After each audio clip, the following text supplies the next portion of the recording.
কবরস্থানে এক আল্লাহওয়ালা বসে কাঁদতেছিল। তা এক পথিক জিজ্ঞাসা করতেছিল, বাবা কবরস্থানে তো শুধু কবর, তুই এইখানে বসে কাঁদিস কেন? এইখানে তোর কান্না শুনবে কে, দেখবে কে? তোর যদি কোনো প্রয়োজন থাকে তো মিটাবে কে? তো বাবা বলতেছিল, কাঁদিস কেন জানিস? বলছে, বল না বাবা। বলছে, আমি বললে কি তুই বুঝবি? বলছে, বলো না বাবা, দেখি বুঝে আসে কিনা। তো ওই আল্লাহওয়ালা বলতেছিল, চোখে দেখতেছি, চোখে। এই মানুষগুলা যখন জমিনের উপরে ছিল তা আল্লাহ 24 ঘন্টা মাফ করার জন্য ডাকতে থাকতো, কিন্তু অনেক কম সংখ্যক যারা 24 ঘন্টা একবার হাত উঠাইতো আর বলতো, আল্লাহ মাফ করা দাও।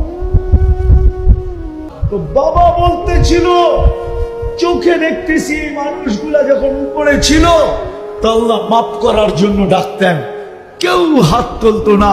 এখন চোখে দেখতেছি মাটির নিচের ভিতর থেকে মাপ চাইতে চাইতে চাইতে চাইতে চাইতে চাইতে চোখের পানি ঝরাইতে ঝরাইতে ঝরাইতে রক্ত বাহির হয়ে যাইতেছে, মাপ চাইতে চাইতে গলা শুকায় যাইতেছে, কিন্তু একবারও তো তাকায় না।